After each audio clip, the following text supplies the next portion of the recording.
I've always dreaded my birthday. Every year, on that day, I had to kneel before my mother's grave for an entire day. Mom died from an amniotic fluid embolism the very day she gave birth to me. From then on, I became the family's culprit. Dad hated me. My grandparents never gave me a kind look. They all said I was the one who killed Mom. On my 8th birthday, I cautiously tugged at Dad's sleeve, speaking in a small voice. "Dad, I feel so unwell today. Can I not go to Mom's grave?" But Dad's eyes turned red, and he roared at me. "Your mom died giving birth to you. If you don't go to her tombstone and repent, how can you face her?" He wouldn't listen to my explanations. Like discarding trash, he dropped me in front of Mom's tombstone and walked away without looking back. Watching Dad's retreating figure, I let out a soft laugh. "Dad, when I die, will you stop hating me then?" Dad had long since disappeared from sight, leaving me alone at the tombstone with a pile of unburned paper money. I curled up, leaning against the cold stone. "Mom," I whispered, "Auntie Doctor said I have a very serious illness. My stomach will hurt constantly until I die." As I finished speaking, the pain in my belly intensified, like 1,000 ants burrowing into my flesh. The wind grew stronger, whipping my hair into a tangled mess and blowing the ashes of the paper money onto my neck. I raised a hand to wipe them away, only to feel cold sweat on my face. "Mom, when I die, will I finally see you? When I do, please don't dislike me like Dad does, okay?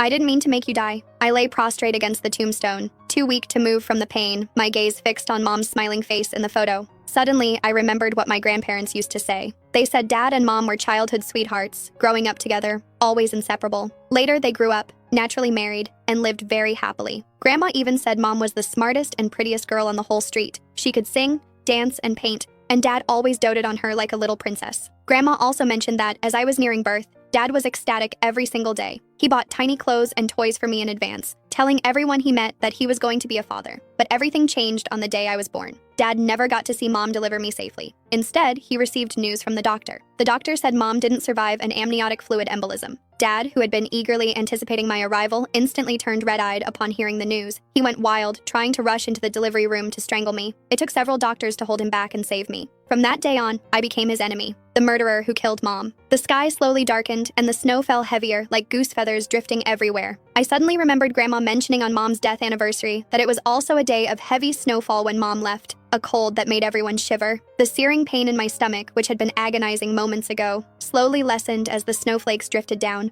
I braced myself against the tombstone and slowly sat up, gazing towards the direction of home. These past years, Dad hadn't fared well either. Since I could remember, I'd never seen Dad smile. Every day, besides work, he would stare blankly at Mom's photo. I wanted to go back. Anyway, my remaining days were few. I might as well do something for Dad now. The house was eerily quiet. Dad hadn't come home from work yet. I gathered the dirty clothes from the sofa into the laundry basin, poured in detergent, and scrubbed them clean one by one, hanging them on the line in the yard. My hands were red and raw from the cold.